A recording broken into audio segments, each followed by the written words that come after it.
Do you remember that time at the BFZ pre-release weekend when you got like 3 expeditions? Where? Imagine if there was a deck swap.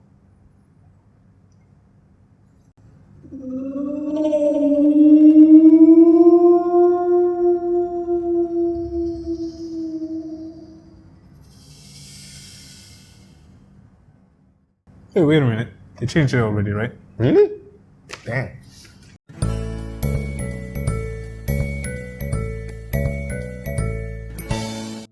Hey guys, welcome to Magic the Chattering. I'm Melvin. And I'm Nick. So first up, the winner of today's Spartan giveaway is Afi Yamin. Congratulations, Afi. Afi wins RM15 ringgit in Spartan credits. If you want to win a Spartan giveaway, leave a comment in the comment section below. Yeah. And talking about giveaways, first up, we have a Jace vs Vraska Japanese duel deck to give away. Now, in order to stand a chance to win this, you gotta do 2 things. Number 1, subscribe to our YouTube channel in this link below. Number 2, Like us on our Facebook page, Sparta TV. in this link below.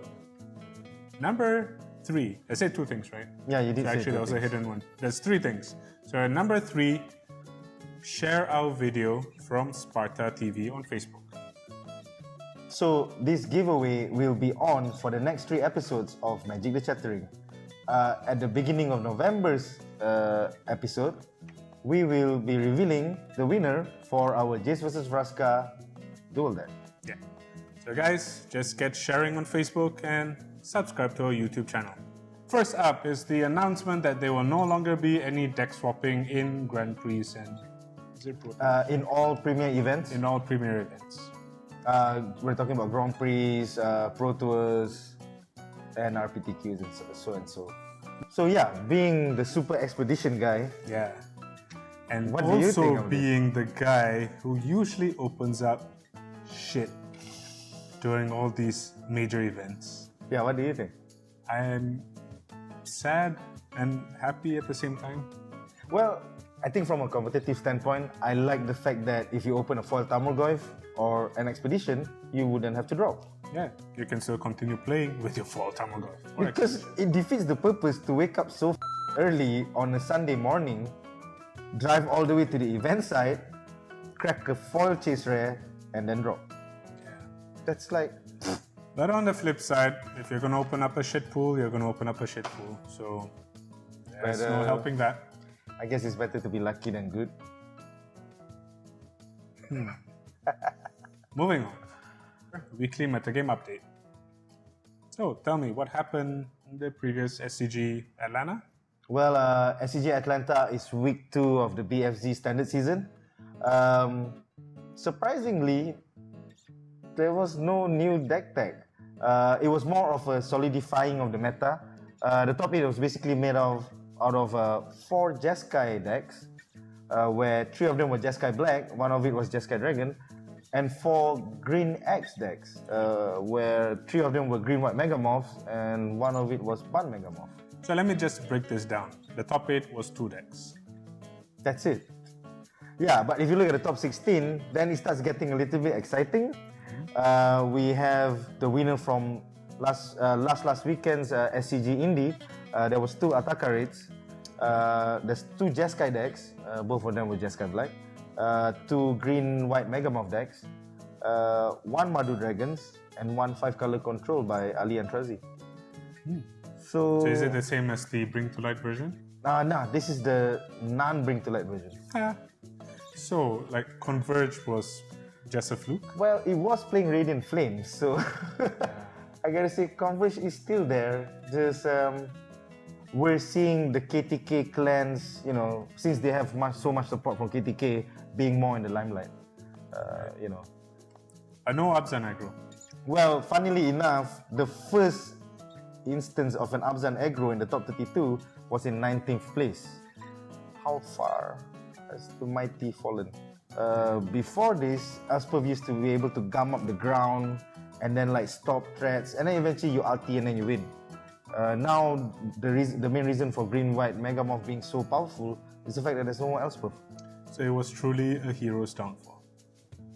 Oh my god, such a bad part. Such a bad. Well, talking about green-white Megamorph, here is our deck of the week. Green-white Megamorph. So Jacob Lively won SCG Atlanta, winning the 5,000 USD prize purse. Let's have a look at his list. Standard, I guess. Why green-white Megamorph? I mean, there's a reason there were like 4 of them in the top 8. Yeah, I would have to say green-white Megamorph was the correct choice for this weekend, week 2 of BFZ Standard. The first reason of why is it good is because it has the early threats to go under mid-range and control. I mean stuff like Warden on the first tree and Hangerback Walker. It comes down on turn 1, turn 2. If you saw the finals, Jacob Lively was playing against another green-white Megamorph deck. He managed to bring up his Warden on the first tree to become a 13-13 trampling life linker. So that's the early game. So how about the mid game and late game? Well, if you look at mid to late game, it has the staying power. Cards like Den Protector and the Death Means Raptor package. You have a huge Hangerback Walker in the mid game. Also, Planeswalkers like Gideon and Nissa allow you to gum up the boards and continue come up with threats and card advantage. And lastly, Windmake Rock. In a world of mid-range where everybody wants to gum up the ground, you know, I have them protectors, I have them Raptor, you have it too. How are we gonna get through? We made rock. For 5 mana, 6 power in threats, flying over the competition, that's what it's all about. Jacob Lively made the correct sideboard to answer the meta as well this week. He has cards like Whisperwood Elemental, Mastery of the Unseen, and Evolutionary Leap against the control matchups. Alright. It was very, very integral, especially in against Jeskai Black. In the semi-finals versus Todd Anderson, he managed to stick his singleton copy of Mastery of the Unseen on second turn for both Games 2 and Game 3. And it proved to be instrumental.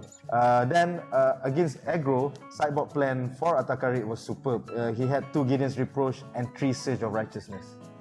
I think this will be picked up going into Pro Tour BFZ, thus furthering the demise of Atakari. And lastly, against the mid-range matchup, he has Tragic Arrogance and Archangel of Time. When the ground's being gummed up, how much mana do you have when I'm attacking with a Propaganda? A flying Propaganda. Okay, so that's it about green-white Megamorph. Looks like a pretty strong deck, so is there anything that you can play against it? Any good matchups against it?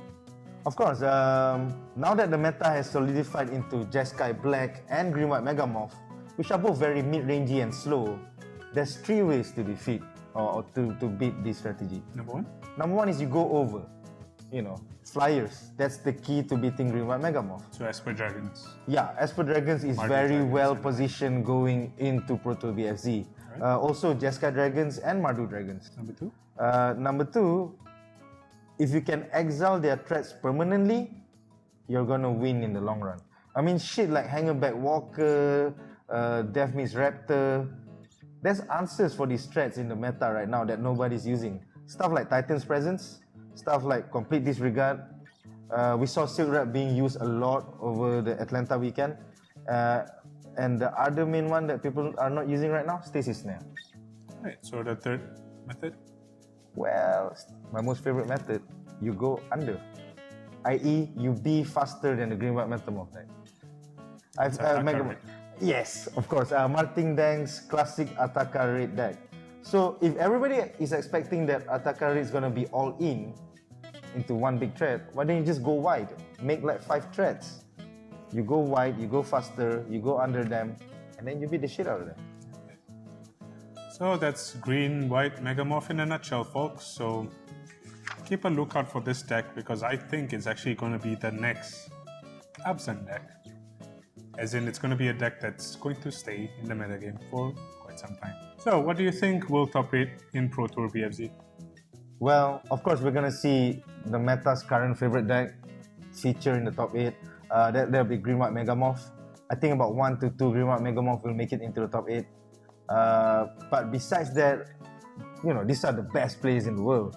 I'm expecting them to bring their A game. So we're going to see a lot of anti-green-white Megamorph decks make it into the top 8 as well. My hopes are being pinned right now on Esper Dragons.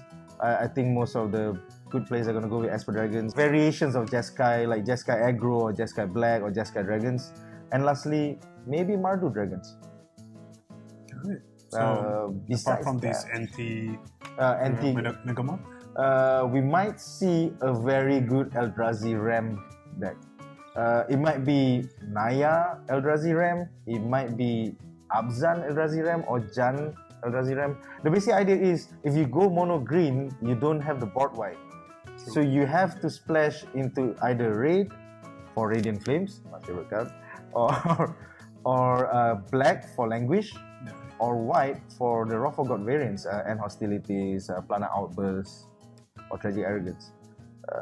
If you try to just go mono, you will run the risk of dying to Mega Morph decks everywhere. Any other deck? And lastly, my favorite prediction, there will be a Converge deck in the top 8. Humble pie much? Oh well, I mean, I think you had a serving last week since, none of it turned up. Well, damn it, Ali Andrazi, you lost by like half a point to make it in the top 8. But it's actually a good hedge, actually. I really can't wait to see a more proper, more refined Bring to Light deck. Yeah, it's super hard to sequence. I was testing it out all throughout last weekend. It's super hard to sequence. So, these are the best plays in the world. Teach us how to sequence it properly, guys. That's it for this week's Magic the Chattering. Stay tuned to the upcoming Pro Tour BFZ this weekend. Don't forget to join our share-away. Yeah, remember. Our giveaway. Subscribe, like, share. What do you think of this week's episode? Tell us in the comment section below. As always, if you like us, subscribe and share our videos in order to win this. So, this is Alvin. And I'm Nick. Signing off.